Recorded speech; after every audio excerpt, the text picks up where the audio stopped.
mıydım? O piç de orada mıydı? Benimleyken onunla mıydım? Gönlün kapsa gideydin kahveyi zorla.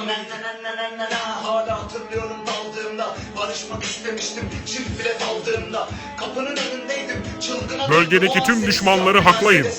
Evinden aldığımda. Üf sus bu yalan sanki duymamıştın dediğimi.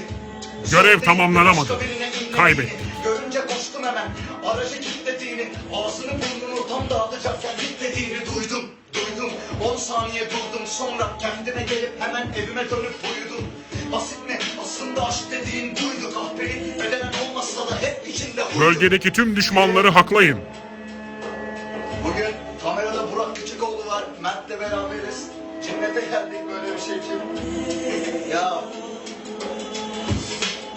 Aldığım alkolün tüm etkisiyle bayılmıştım. Görev tamamlanamadı. Kaybettik. Sararmıştım aynı gecenin akşamında. Kendimi attım sokağa hastasıyla. Tam gözümü kararttım.